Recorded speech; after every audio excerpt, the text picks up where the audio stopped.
The valley known as Sleepy Hollow hides from the world in the high hills of New York State. There are many stories told about the quiet valley, but the story that people believe most is about a man who rides a horse at night. The story says the man died many years ago during the American Revolutionary War. His head was shot off. Every night he rises from his burial place, jumps on his horse, and rides through the valley looking for his lost head. Near Sleepy Hollow is a village called Tarry Town. It was settled many years ago by people from Holland. The village had a small school and one teacher named Ichabod Crane. Ichabod Crane was a good name for him because he looked like a tall bird, a crane. He was tall and thin like a crane. His shoulders were small, joined two long arms. His head was small too, and flat on top. He had big ears, large glassy green eyes, and a long nose. Ichabod did not make much money as a teacher, and although he was tall and thin, he ate like a fat man. To help him pay for his food, he earned extra money teaching young people to sing. Every Sunday after church, Ichabod taught singing. Among the ladies Ichabod taught was one Katrina Van Tassel. She was the only daughter of a rich Dutch farmer. She was a girl in bloom, much like a round red rosy apple. Ichabod had a soft and foolish heart for the ladies, and soon found himself interested in Miss Van Tassel.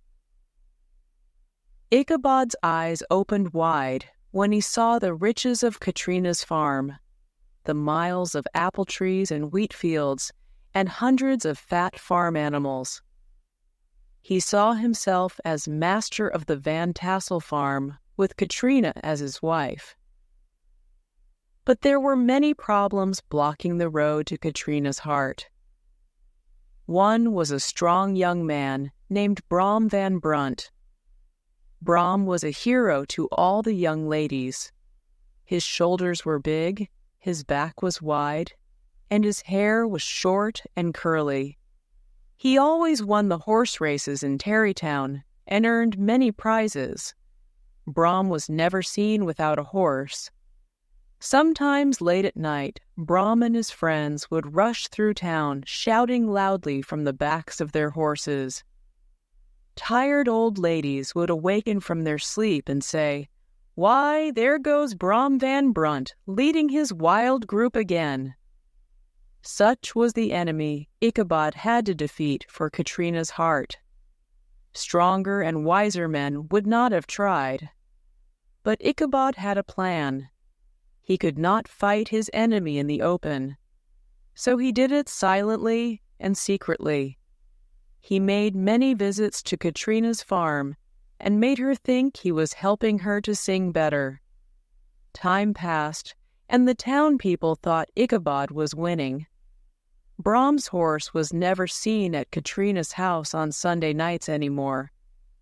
One day in autumn, Ichabod was asked to come to a big party at the Van Tassel home. He dressed in his best clothes. A farmer loaned him an old horse for the long trip to the party. The house was filled with farmers and their wives, red-faced daughters, and clean, washed sons. The tables were filled with different things to eat. Wine filled many glasses. Brom Van Brunt rode to the party on his fastest horse called Daredevil. All the young ladies smiled happily when they saw him. Soon, music filled the rooms, and everyone began to dance and sing. Ichabod was happy dancing with Katrina, as Brom looked at them with a jealous heart. The night passed. The music stopped, and the young people sat together to tell stories about the Revolutionary War. Soon stories about Sleepy Hollow were told. The most feared story was about the rider looking for his lost head. One farmer told how he raced the headless man on a horse. The farmer ran his horse faster and faster.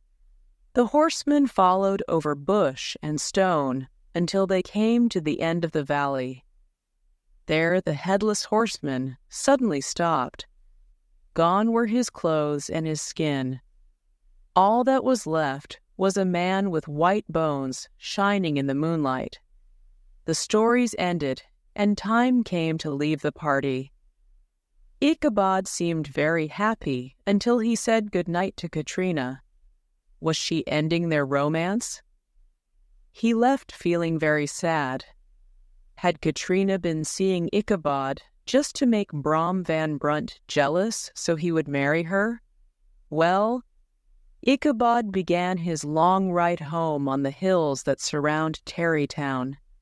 He had never felt so lonely in his life. He began to whistle as he came close to the tree where a man had been killed years ago by rebels. He thought he saw something white move in the tree, but no, it was only the moonlight shining and moving on the tree. Then he heard a noise. His body shook. He kicked his horse faster. The old horse tried to run, but almost fell in the river instead. Ichabod hit the horse again. The horse ran fast and then suddenly stopped, almost throwing Ichabod forward to the ground. There, in the dark woods on the side of the river, where the bushes grow low, stood an ugly thing, big and black. It did not move, but seemed ready to jump like a giant monster. Ichabod's hair stood straight up. It was too late to run, and in his fear, he did the only thing he could. His shaking voice broke the silent valley. "Who are you?" The thing did not answer. Ichabod asked again. Still no answer. Ichabod's old horse began to move forward. The black thing began to move along the side of Ichabod's horse in the dark. Ichabod made his horse run faster. The black thing moved with them. Side by side they moved, slowly at first, and not a word was said. Ichabod felt his heart sink. Up a hill they moved above the shadow of the trees. For a moment the moon shone down, and to Ichabod's horror, he saw it was a horse, and it had a rider. But the rider's head was not on his body. It was in front of the rider, resting on the horse. Ichabod kicked and hit his old horse with all his power. Away they rushed through bushes and trees across the valley of Sleepy Hollow. Up ahead was the old church bridge where the headless horseman stops and returns to his burial place.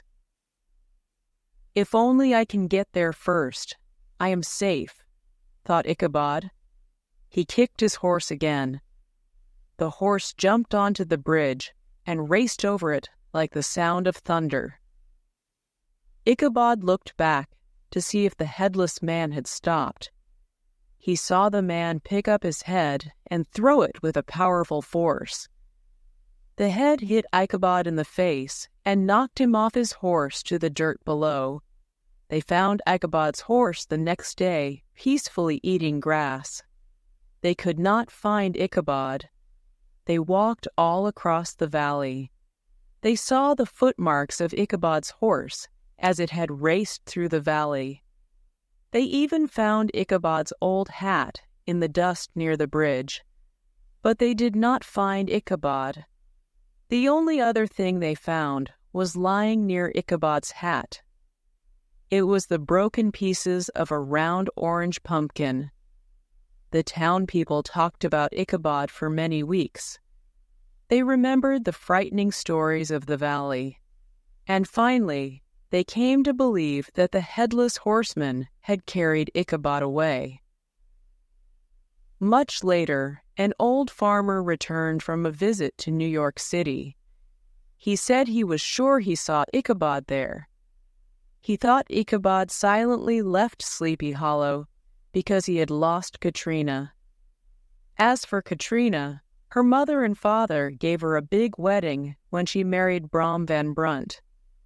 Many people who went to the wedding saw that Brom smiled whenever Ichabod's name was spoken, and they wondered why he laughed out loud when anyone talked about the broken orange pumpkin found lying near Ichabod's old dusty hat.